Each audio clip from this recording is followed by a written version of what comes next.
നമസ്കാരം. ഏവർക്കും എല്ലാ ഞായറാഴ്ചകളിലുമുള്ള മാർക്കറ്റ് ഔട്ട്ലുക്ക് വീഡിയോയിലേക്ക് സ്വാഗതം. ഇന്ന് സെപ്റ്റംബർ 21, 2025 ഞായർ. H1B വിസ ഫീ, ഇന്ത്യ US ട്രേഡ് ഡീൽ തുടങ്ങി പ്രധാനമായും 7 ഘടകങ്ങളായിരിക്കും ഈ ആഴ്ചയിൽ നമ്മുടെ മാർക്കറ്റിന്റെ ഗതിയെ സ്വാധീനിക്കുക. അവ എന്തൊക്കെയാണെന്ന് വിശദമായി തന്നെ നമുക്ക് ഈ വീഡിയോയിൽ ചർച്ച ചെയ്യാം. അതിനു മുൻപേ നമുക്ക് വേഗത്തിൽ കഴിഞ്ഞ ആഴ്ച നമ്മുടെ മാർക്കറ്റിൽ എന്താണ് സംഭവിച്ചത് എന്ന് വേഗത്തിൽ ഓടിച്ചു നോക്കിയിട്ട് വരാം. കഴിഞ്ഞ ആഴ്ചയിൽ ആദ്യത്തെ ട്രേഡിംഗ് സെക്ഷനും അവസാനത്തെ ട്രേഡിംഗ് സെക്ഷനും ഇന്ത്യൻ മാർക്കറ്റിൽ നഷ്ടത്തോടുകൂടി വ്യാപാരം അവസാനിപ്പിക്കേണ്ടി വന്നപ്പോൾ ചൊവ്വ, ബുധൻ, വ്യാഴം എന്നീ ട്രേഡിംഗ് സെക്ഷനുകളിൽ നേട്ടത്തോടുകൂടി വ്യാപാരം അവസാനിപ്പിക്കുവാനും സാധിച്ചു. വെള്ളിയാഴ്ച ഇന്ത്യൻ മാർക്കറ്റ് നഷ്ടത്തോടുകൂടിയാണ് വ്യാപാരം അവസാനിപ്പിച്ചതെങ്കിലും വീക്ക്ലി ബേസിസിൽ നിഫ്റ്റിക്കും സെൻസെക്സിനും 1% നേട്ടം കൈവരിക്കുവാനുമായി. ഇതിനെ തുടർന്ന് ഈ മാസം തുടർച്ചയായി മൂന്നാമത്തെ ആഴ്ചയിലും നിഫ്റ്റിക്കും സെൻസെക്സിനും നേട്ടത്തോടുകൂടി തന്നെ വ്യാപാരം അവസാനിപ്പിക്കുവാൻ സാധിച്ചു. അതിനെ തുടർന്ന് നിഫ്റ്റിക്ക് ഈ 3 ആഴ്ച കൊണ്ട് 3%-ലേറെ നേട്ടവും കൈവരിക്കുവാനായി. ഇനി ഈ ആഴ്ചയിലേക്ക് വരുമ്പോൾ നമ്മുടെ മാർക്കറ്റിനെ സ്വാധീനിക്കുന്ന പ്രധാനപ്പെട്ട 7 ഘടകങ്ങൾ എന്തൊക്കെയാണെന്ന് വിശദമായി തന്നെ ചർച്ച ചെയ്യാം. ഒന്നാമതായി തന്നെ H1B വിസ ഫീ തന്നെയായിരിക്കും നമ്മുടെ മാർക്കറ്റിനെയും ഗ്ലോബൽ മാർക്കറ്റിനെയൊക്കെ ഈ ആഴ്ചയിൽ സ്വാധീനിക്കുന്ന പ്രധാനപ്പെട്ട ഘടകം. കാരണം വെള്ളിയാഴ്ച നമ്മുടെ മാർക്കറ്റ് അടച്ചതിന് ശേഷം US നിന്നും പ്രസിഡന്റ് ട്രംപിന്റെ ഭാഗത്ത് നിന്ന് വന്ന പ്രഖ്യാപന പ്രകാരം $1,00,000 ഇനി മുതൽ H1B വിസയ്ക്ക് ഏർപ്പെടുത്തുമെന്നുള്ള പ്രഖ്യാപനം വരികയുണ്ടായി. അതിനെ തുടർന്ന് ലോകത്താകമാനം കൺഫ്യൂഷൻ നിലനിൽക്കുകയായിരുന്നു ഇന്നലെ വരെയും. എന്നാൽ അതിനൊരു ക്ലാരിഫിക്കേഷൻ ഇന്ന് വന്നിട്ടുണ്ട്. ഇനി നമുക്ക് H1B വിസ ഫീയെ കുറിച്ച് വന്ന കാര്യങ്ങളെക്കുറിച്ച് വേഗത്തിൽ ഡീറ്റെയിൽ ആയിട്ട് തന്നെ പരിശോധിക്കാം. $1,00,000 എന്ന വിസ ഫീയെ ഒരു പ്രാവശ്യം മാത്രമേ ചാർജ് ചെയ്യുകയുള്ളൂ. അത് മാത്രമല്ല, നിലവിൽ H1B വിസ ഹോൾഡ് ചെയ്യുന്നവർക്ക് ഈ ഫീ ബാധകമായിരിക്കുകയില്ല. അതുകൂടാതെ ഈ ഫീ നിലവിൽ വരാൻ വേണ്ടി പോകുന്നത് അടുത്ത വിസ ലോട്ടറി സൈക്കിൾ മുതലാണെന്നുള്ള സ്ഥിരീകരണവും വരികയുണ്ടായി. അതുകൂടാതെ നിലവിൽ H1B വിസ ഹോൾഡ് ചെയ്യുന്നവർ അത് പുതുക്കുന്ന സമയത്തോ അല്ലെങ്കിൽ ഇനി US റീ എൻട്രി നടത്തുന്ന സമയത്തോ ഈ ഫീ അക്കൂട്ടർക്ക് ബാധകമായിരിക്കുക ഇല്ല എന്നുള്ള വിശദീകരണവും വരികയുണ്ടായി. അതുകൊണ്ട് തന്നെ ഒരു ക്ലാരിഫിക്കേഷൻ H1B വിസയെ കുറിച്ച് വന്നതുകൊണ്ട് തന്നെ അതിന്റെ ഒരു പ്രതിഫലനവും നാളെ ഗ്ലോബൽ മാർക്കറ്റിലും ഇന്ത്യൻ മാർക്കറ്റിലും കാണാൻ സാധിക്കും. ഈ ഒരു നടപടി ഇന്ത്യൻ IT സെക്ടറിനെ കാര്യമായി ബാധിക്കുമെങ്കിൽ കൂടിയിട്ടും നിലവിലുള്ള വിസ ഹോൾഡേഴ്സിനെ ഇതിൽ നിന്നും മാറ്റി നിർത്തിയത് മാർക്കറ്റിനും കമ്പനികൾക്കൊക്കെ വലിയ ഒരു ആശ്വാസമായിട്ട് മാറിയേക്കാം. ഈ ഒരു നടപടിക്ക് US പ്രസിഡന്റിനെ പ്രേരിപ്പിച്ച പ്രധാനപ്പെട്ട ഘടകം ഈ ഫീ വർദ്ധിപ്പിക്കുന്നത് വഴി മറ്റുള്ള രാജ്യങ്ങളിൽ നിന്നും വരുന്ന എംപ്ലോയീസിന്റെ എണ്ണം തടഞ്ഞുകൊണ്ട് അമേരിക്കയിലുള്ള ആളുകൾക്ക് കൂടുതൽ അവസരങ്ങൾ സൃഷ്ടിക്കാൻ വേണ്ടി ആണെന്നുള്ള വാദവും വരുന്നുണ്ട്. അതുകൂടാതെ അമേരിക്കൻ പ്രസിഡന്റ് ഭാഗത്ത് നിന്നും ഈ പ്രഖ്യാപനം വന്നെങ്കിലും ട്രേഡ് താരിഫുമായി ബന്ധപ്പെട്ട് കോടതി വിധി വന്നു എന്ന് പറഞ്ഞ പോലെ തന്നെ ഈ ഒരു പ്രഖ്യാപനത്തിനെതിരെയും ഇനി കോടതിയുടെ ഭാഗത്ത് നിന്ന് മറ്റുള്ള വിധികൾ വരുമോ ഇല്ലയോ, ഇത് അല്ലെങ്കിൽ ഈ ഫീ ഫൈനലായിട്ട് നടപ്പാക്കോ ഇല്ലയോ എന്നുള്ള കാര്യങ്ങളൊക്കെ കണ്ടു തന്നെ അറിയണം. ഇന്ത്യ US ട്രേഡ് ഡീലാണ് രണ്ടാമതായിട്ട് ഈ ആഴ്ചയിൽ നമ്മുടെ മാർക്കറ്റിനെ സ്വാധീനിക്കുന്ന മറ്റൊരു പ്രധാനപ്പെട്ട ഘടകം. കഴിഞ്ഞ തിങ്കളാഴ്ചയോടുകൂടി US നിന്നുമുള്ള പ്രതിനിധി ന്യൂഡൽഹിയിൽ എത്തിച്ചേരുകയുണ്ടായി. അതിനെ തുടർന്ന് ഇന്ത്യൻ ഒഫീഷ്യൽസുമായിട്ട് ഇന്ത്യ US ട്രേഡ് ഡീലിനെ കുറിച്ചുള്ള ചർച്ചകൾ പുനരാരംഭിക്കുകയുണ്ടായി. അതിനെ തുടർന്നുണ്ടായ ഡെവലപ്മെന്റ്സുകളുടെ ഭാഗമായിട്ട് വരുന്ന റിപ്പോർട്ടുകൾ പ്രകാരം അടുത്ത മാസം ഒക്ടോബറോടുകൂടി Indian industry minister Piyush Goyal Washington സന്ദർശിച്ചേക്കാമെന്നുള്ള പുറത്തു വരികയുണ്ടായി. അതുകൊണ്ട് തന്നെ ഈ വരാൻ പോകുന്ന ആഴ്ചയിലും ഇന്ത്യ US ട്രേഡ് ഡീലിനെ കുറിച്ച് വരാൻ പോകുന്ന വാർത്തകളും ഡെവലപ്മെന്റ്സുകളും നമ്മുടെ മാർക്കറ്റിനെ വലിയ തോതിൽ സ്വാധീനിക്കും. കാരണം കഴിഞ്ഞ തിങ്കളാഴ്ച നമ്മുടെ മാർക്കറ്റ് നഷ്ടത്തോടുകൂടി വ്യാപാരം അവസാനിപ്പിക്കുകയുണ്ടായി. തുടർന്ന് നമ്മുടെ മാർക്കറ്റിനെ നേട്ടത്തിലേക്ക് നയിച്ചത് ട്രേഡ് താരിഫുമായി ബന്ധപ്പെട്ടുള്ള ചർച്ചകൾക്ക് അമേരിക്കൻ പ്രതിനിധി ന്യൂഡൽഹിയിൽ എത്തിച്ചേർന്നതിനെ തുടർന്നാണ്. അതുകൊണ്ട് തന്നെ ഈ ഒരു ആഴ്ചയിലും ഈ ഒരു ഘടകം നമ്മുടെ മാർക്കറ്റിനെ വൻതോതിൽ തന്നെ സ്വാധീനിക്കും. ഇക്കണോമിക് ഡേറ്റയാണ് ഈ വരാൻ പോകുന്ന ആഴ്ചയിൽ നമ്മുടെ മാർക്കറ്റിനെ സ്വാധീനിക്കുന്ന മറ്റൊരു പ്രധാനപ്പെട്ട ഘടകം. ഈ ആഴ്ചയിൽ HSBCയുടെ ഭാഗത്ത് നിന്നും composite, manufacturing, service PMI, flash estimates തുടങ്ങിയ സെപ്റ്റംബർ മാസത്തെ ഡേറ്റകൾ ചൊവ്വാഴ്ച സെപ്റ്റംബർ 23 റിലീസ് ചെയ്യപ്പെടും. അതുകൂടാതെ ബാങ്കുകളുടെ ഭാഗത്ത് നിന്നും ലോൺ ആൻഡ് ഡിപ്പോസിറ്റ് ഗ്രോത്തിന്റെ ഡേറ്റയും റിലീസ് ചെയ്യപ്പെടുന്നുണ്ട്. അതിന് പുറമെ ഫോറിൻ എക്സ്ചേഞ്ച് റിസർവ് ഡേറ്റയും സെപ്റ്റംബർ 26 റിലീസ് ചെയ്യപ്പെടുന്നുണ്ട്. ഇതിനെല്ലാം പുറമെ ഒത്തിരിയേറെ ഗ്ലോബൽ ഇവന്റുകൾ നിറഞ്ഞ ഒരാഴ്ചയാണ് ഈ വരാൻ പോകുന്ന ആഴ്ചയിൽ, എസ്പെഷ്യലി US നിന്നും. നാളെ തിങ്കളാഴ്ച പ്രധാനപ്പെട്ട ഗ്ലോബൽ ഇവന്റുകളൊന്നുമില്ല. സമയത്തിന്റെ ദൈർഘ്യം മൂലം അതാത് ദിവസങ്ങളിൽ നടക്കാൻ പോകുന്ന ഗ്ലോബൽ ഇവന്റുകൾ അതാത് ദിവസത്തെ രാവിലത്തെ പ്രീ മാർക്കറ്റ് റിപ്പോർട്ടിൽ മെൻഷൻ ചെയ്യാം. ഈ ആഴ്ചയിൽ വരാനിരിക്കുന്ന എല്ലാ കീ ഇവന്റുകളും കീനായിട്ട് തന്നെ വാച്ച് ചെയ്യണം. കാരണം അവയുടെ റിസൾട്ടും ഈ ആഴ്ചയിൽ നമ്മുടെ മാർക്കറ്റിന്റെ ഗതിയെ വളരെയേറെ സ്വാധീനിക്കും. US മാർക്കറ്റിന്റെ പെർഫോമൻസ് ആയിരിക്കും വരാൻ പോകുന്ന ആഴ്ചയിൽ നമ്മുടെ മാർക്കറ്റിനെ സ്വാധീനിക്കുന്ന നാലാമത്തെ പ്രധാനപ്പെട്ട ഘടകം. വെള്ളിയാഴ്ച ഗ്ലോബൽ മാർക്കറ്റ് നോക്കുകയാണെങ്കിൽ യൂറോപ്യൻ മാർക്കറ്റ്, ഏഷ്യൻ മാർക്കറ്റിൽ ഇന്തോനേഷ്യൻ മാർക്കറ്റ് ഒഴികെ ബാക്കി എല്ലാ മാർക്കറ്റുകളും നഷ്ടത്തോടു കൂടിയിട്ടാണ് വ്യാപാരം അവസാനിപ്പിക്കുകയുണ്ടായത്. അതേസമയം ട്രംപിന്റെ ഭാഗത്ത് നിന്ന് പുതിയ പ്രഖ്യാപനങ്ങൾ വന്നെങ്കിൽ കൂടിയിട്ടും US മാർക്കറ്റുകൾ നേട്ടത്തോടു കൂടിയിട്ടാണ് വ്യാപാരം അവസാനിപ്പിക്കുകയുണ്ടായത്. തൽഫലമായി S&P 500നും നാസ്ഡാക്കിനും വീണ്ടും ഫ്രഷ് റെക്കോർഡ് ഹൈ വെള്ളിയാഴ്ചയും ക്രിയേറ്റ് ചെയ്യുവാൻ സാധിക്കുകയുണ്ടായി. അതിനെ തുടർന്ന് കഴിഞ്ഞ ആഴ്ചയിൽ 2 പ്രാവശ്യമാണ് US മാർക്കറ്റുകൾ fresh record all time high create ചെയ്യുകയുണ്ടായത്. അതുകൊണ്ട് തന്നെ ഈ വരാൻ പോകുന്ന ആഴ്ചയിലും US മാർക്കറ്റിന്റെ പ്രകടനം കണ്ടു തന്നെ അറിയേണ്ടിയിരിക്കുന്നു.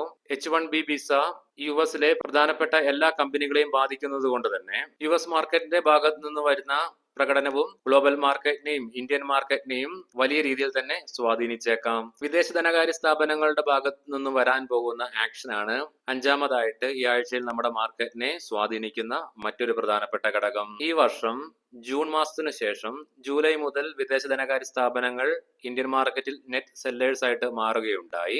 മാത്രമല്ല ദിനം പ്രതി അവരുടെ ഭാഗത്ത് നിന്നും വലിയ രീതിയിലുള്ള സെല്ലിംഗ് ആണ് അനുഭവപ്പെടുകയുണ്ടായത്.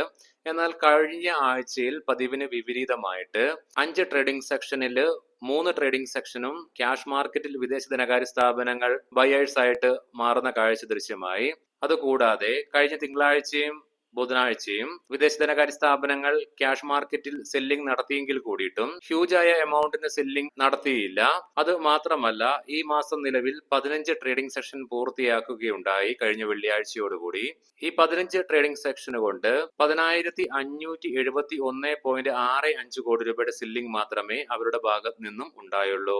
അതിനർത്ഥം വിദേശ ധനകാര്യ സ്ഥാപനങ്ങൾ നിലവിൽ അവരുടെ സെല്ലിങ്ങിന് ചെറിയ ഒരു അയവ് വരുത്തുന്ന കാഴ്ചയാണ് ദൃശ്യമായത്. അതുകൂടാതെ ജൂലൈ ഓഗസ്റ്റ് മാസങ്ങൾക്ക് ശേഷം പതിവിന് വിപരീതമായിട്ട് ഇന്ത്യൻ ഫ്യൂച്ചർ മാർക്കറ്റിലെ ഷോർട്ട് പൊസിഷനും 1.5 ലക്ഷം എന്ന ലെവലിന് താഴേക്ക് ആയിട്ട് നിലനിർത്തുന്നതും ആദ്യമായി കാണുവാൻ സാധിച്ചു. അതുകൊണ്ട് തന്നെ വിദേശ ധനകാര്യ സ്ഥാപനങ്ങളുടെ ഭാഗത്ത് നിന്നും കഴിഞ്ഞ ആഴ്ചയിൽ വന്ന ഈ 2 ആക്ഷൻസും നമ്മുടെ മാർക്കറ്റിന് ഗുണകരമായി മാറുകയുണ്ടായി. തൽഫലമായി ഈ ആഴ്ചയും വിദേശ ധനകാര്യ സ്ഥാപനങ്ങളുടെ ആക്ഷൻസ് നമ്മൾ കണ്ടു തന്നെ അറിയേണ്ടിയിരിക്കുന്നു. കാരണം ദിനംപ്രതി ഇന്ത്യൻ രൂപയുടെ മൂല്യത്തിൽ ഇടിവ് വരുന്നത് കൊണ്ട് തന്നെ വിദേശ ധനകാര്യ സ്ഥാപനങ്ങൾ ക്യാഷ് മാർക്കറ്റിൽ സെല്ലേഴ്സ് ആയിട്ട് തുടരുവോ ഇല്ലെങ്കിൽ ബയേഴ്സ് ആയിട്ട് മാറുമോ എന്നുള്ളതൊക്കെ കണ്ടു തന്നെ അറിയണം. കാരണം ഇന്ത്യൻ രൂപയുടെ മൂല്യത്തിൽ ഉണ്ടാകുന്ന ഇടിവ് വിദേശ ധനകാര്യ സ്ഥാപനങ്ങളെ നമ്മുടെ മാർക്കറ്റിൽ നിന്നും വികർഷിക്കുന്ന ഒരു പ്രധാനപ്പെട്ട ഘടകമായതുകൊണ്ട് തന്നെ അമേരിക്കൻ ഡോളറിനെതിരെ ഇന്ത്യൻ രൂപയുടെ പ്രകടനമായിരിക്കും 6ാമതായിട്ട് നമ്മുടെ മാർക്കറ്റിനെ ഈ വരാൻ പോകുന്ന ആഴ്ചയിലും സ്വാധീനിക്കുന്ന മറ്റൊരു പ്രധാനപ്പെട്ട ഘടകം. കഴിഞ്ഞ ആഴ്ചയിലും ഇന്ത്യൻ രൂപ അമേരിക്കൻ ഡോളറിനെതിരെ വീക്ക് ആകുന്ന കാഴ്ചയാണ് ദൃശ്യമായത്. അതിനെ തുടർന്ന് ഇന്ത്യൻ രൂപ അമേരിക്കൻ ഡോളറിനെതിരെ ഫ്രഷ് റെക്കോർഡ് ഓൾ ടൈം ലോയിലേക്കും എത്തിച്ചേരുകയുണ്ടായി. എങ്കിലും കഴിഞ്ഞ വാരാന്ത്യത്തോടു കൂടിയിട്ട് ഇന്ത്യൻ രൂപയ്ക്ക് ഒരു പരിധി വരെയെങ്കിലും തിരിച്ചുവരവ് നടത്തുവാൻ സാധിക്കുകയുണ്ടായി. എങ്കിലും 88 രൂപയ്ക്ക് മുകളിലായിട്ടാണ് അമേരിക്കൻ ഡോളറിനെതിരെ വ്യാപാരം അവസാനിപ്പിക്കുകയും ഉണ്ടായത്. മാത്രമല്ല ഈ സാമ്പത്തിക വർഷത്തില് ഇന്ത്യൻ രൂപയ്ക്കെതിരെ അമേരിക്കൻ ഡോളർ 3% ഉയർച്ച രേഖപ്പെടുത്തുകയുണ്ടായത്. അമേരിക്കൻ ഡോളറിനെതിരെ ഇന്ത്യൻ രൂപയുടെ മൂല്യത്തിലുണ്ടാകുന്ന ഇടിവ് ഇമ്പോർട്ട്സിലുള്ള എക്സ്പെൻസ് വർദ്ധിപ്പിക്കുന്നത് കൊണ്ട് തന്നെ കോർപ്പറേറ്റ് ഏർണിംഗ്സിനെ ബാധിക്കുന്നതിനാൽ അത് ഇക്വിറ്റി മാർക്കറ്റിനെയും പ്രഷർ ചെയ്യും. അതുകൂടാതെ വിദേശ ധനകാര്യ സ്ഥാപനങ്ങളെ നമ്മുടെ മാർക്കറ്റിൽ നിന്നും വികർഷിക്കുവാനും പ്രധാനപ്പെട്ട ഒരു കാരണമായതുകൊണ്ട് തന്നെ വരാൻ പോകുന്ന ആഴ്ചയിൽ ഇന്ത്യൻ രൂപയ്ക്ക് പിടിച്ചു നിൽക്കുവാനോ അല്ലെങ്കിൽ ശക്തി ആർജിക്കുവാനോ സാധിക്കുകയാണെങ്കിൽ അത് നമ്മുടെ മാർക്കറ്റിനെ മുന്നോട്ട് നയിച്ചേക്കാം. മറിച്ചാണെങ്കിൽ അത് മോശമായിട്ടും നമ്മുടെ മാർക്കറ്റിനെ സ്വാധീനിക്കും. ക്രൂഡ് ഓയിലിന്റെ വിലയാണ് 7ാമതായിട്ട് നമ്മുടെ മാർക്കറ്റിനെ ഈ വരുന്ന ആഴ്ചയിലും സ്വാധീനിക്കുന്ന മറ്റൊരു പ്രധാനപ്പെട്ട ഘടകം. കഴിഞ്ഞ ആഴ്ചയിൽ ജിയോ പൊളിറ്റിക്കൽ ടെൻഷൻസ് ഒക്കെ വർദ്ധിച്ചെങ്കിലും ക്രൂഡ് ഓയിലിന്റെ വിലയിൽ ഗണ്യമായ ഉയർച്ച നേരിടാതിരുന്നത് ഓവർ സപ്ലൈയെ തുടർന്നാണ്. അതുകൊണ്ട് തന്നെ ഈ വരാൻ പോകുന്ന ആഴ്ചയിലും ഓയിലിന്റെ ഓവർ സപ്ലൈ തുടരുകയാണെങ്കിലും അതുകൂടാതെ ജിയോ പൊളിറ്റിക്കൽ ടെൻഷൻസിനൊക്കെ അയവ് വരികയാണെങ്കിൽ അത് ക്രൂഡ് ഓയിലിന്റെ വില ഗണ്യമായിട്ട് കുറയ്ക്കാൻ സാധ്യതയുണ്ട്. മറിച്ചാണെങ്കിൽ ക്രൂഡ് ഓയിലിന്റെ വിലയിൽ ഉണ്ടാകുന്ന വർധനവ് ഇൻഫ്ലേഷനുള്ള സാധ്യതകൾ വർദ്ധിപ്പിക്കുന്നത് കൊണ്ട് തന്നെ ഈ വരാൻ പോകുന്ന ആഴ്ചയിൽ ക്രൂഡ് ഓയിലിന്റെ വില വർദ്ധിക്കുകയാണെങ്കിൽ അത് ഗ്ലോബൽ മാർക്കറ്റിനെയും നമ്മുടെ മാർക്കറ്റിനെയൊക്കെ മോശമായിട്ടും, ഇനി അതേ സമയത്ത് ഇടിയുകയാണെങ്കിൽ അത് മാർക്കറ്റിനെ പോസിറ്റീവായിട്ടും ബാധിക്കും. അതുകൂടാതെ ഈ ആഴ്ചയിൽ സെൻസെക്സിന്റെ മന്ത്ലി എക്സ്പയറി ആയതുകൊണ്ടും ചൊവ്വാഴ്ചയോടുകൂടി നിഫ്റ്റിയുടെ വീക്ക്ലി എക്സ്പയറി കഴിഞ്ഞ് മന്ത്ലി എക്സ്പയറിലേക്ക് പ്രവേശിക്കുന്നത് കൊണ്ടും ഈ ആഴ്ചയിൽ ചിലപ്പോൾ മാർക്കറ്റ് വോൾട്ടൈൽ ആകാനുള്ള സാധ്യത വളരെയേറെയാണ്. ഇനി നമുക്ക് പ്രധാനപ്പെട്ട സ്റ്റോക്കിംഗ് ന്യൂസുകൾ പരിശോധിക്കാം. മുൻകൂട്ടി ഓർമ്മിപ്പിച്ചുകൊള്ളട്ടെ, ഇതൊരു ബൈ ഓർ സെൽ റെക്കമെൻഡേഷൻ അല്ല. പിരമൽ എന്റർപ്രൈസസ് സെപ്റ്റംബർ 23, അതായത് ചൊവ്വാഴ്ച തുടങ്ങി സ്റ്റോക്കിന്റെ ട്രേഡിംഗ് NSE താൽക്കാലികമായിട്ട് നിർത്തിവെക്കും. കാരണം പിരമൽ ഫൈനാൻസുമായിട്ടുള്ള കമ്പനിയുടെ സംയോജനം മൂലമാണ്. ഫോഴ്സ് മോട്ടോഴ്സ് ഫ്രഞ്ച് മൾട്ടിനാഷണൽ ബാങ്കായ BNP പാരിബാസ് 65,610 ഇക്വിറ്റി ഷെയർസ് അഥവാ 122 കോടി രൂപ മൂല്യം വരുന്ന സ്റ്റേക്കുകൾ സ്റ്റോക്കിൽ നിന്നും ബൾക്ക് ഡീൽ വഴി വെള്ളിയാഴ്ച വിറ്റ് ഒഴിഞ്ഞതായിട്ടുള്ള വാർത്തകൾ. അറ്റ്ലാന്റ ഇലക്ട്രിക്കൽസ് IPO സബ്സ്ക്രിപ്ഷന് വേണ്ടിയിട്ട് നാളെ മുതൽ ഓപ്പൺ ആകും. ഈ സെപ്റ്റംബർ 24 സബ്സ്ക്രിപ്ഷൻ ക്ലോസ് ചെയ്യുകയും ചെയ്യും. 718 രൂപ മുതൽ 754 രൂപ പെർ ഷെയർ എന്ന നിലയിലാണ് പ്രൈസ് ബാൻഡ് ഫിക്സ് ചെയ്തിരിക്കുന്നത്. ഇൻഫോസിസ് കമ്പനിയുടെ Q2 റിസൾട്ടുകൾ പ്രസിദ്ധീകരിക്കുവാനും മാത്രമല്ല ഇൻട്രീം ഡിവിഡൻഡുകൾ പ്രസിദ്ധീകരിക്കുവാനും വേണ്ടി 16 ഒക്ടോബർ 2025 കമ്പനിയുടെ ബോർഡ് മീറ്റിംഗ് വിളിച്ചതായിട്ടുള്ള വാർത്തകൾ. Cochin shipyard and Mazagon Dock ship builders 2 greenfield commercial ഷിപ്പ്യാർഡ്സിന്റെ നിർമ്മാണവുമായി ബന്ധപ്പെട്ട് തമിഴ്നാട് സ്റ്റേറ്റ് ഗവൺമെന്റ് ഇരു കമ്പനികളുമായിട്ട് MOU സൈൻ ചെയ്യാൻ പോകുന്നു എന്നുള്ള വാർത്തകൾ. 30,000 കോടി രൂപയാണ് 2 പ്രൊജക്ടുകൾക്കുമായിട്ട് ഗവൺമെന്റ് വിലയിരുത്തിയിരിക്കുന്നത്.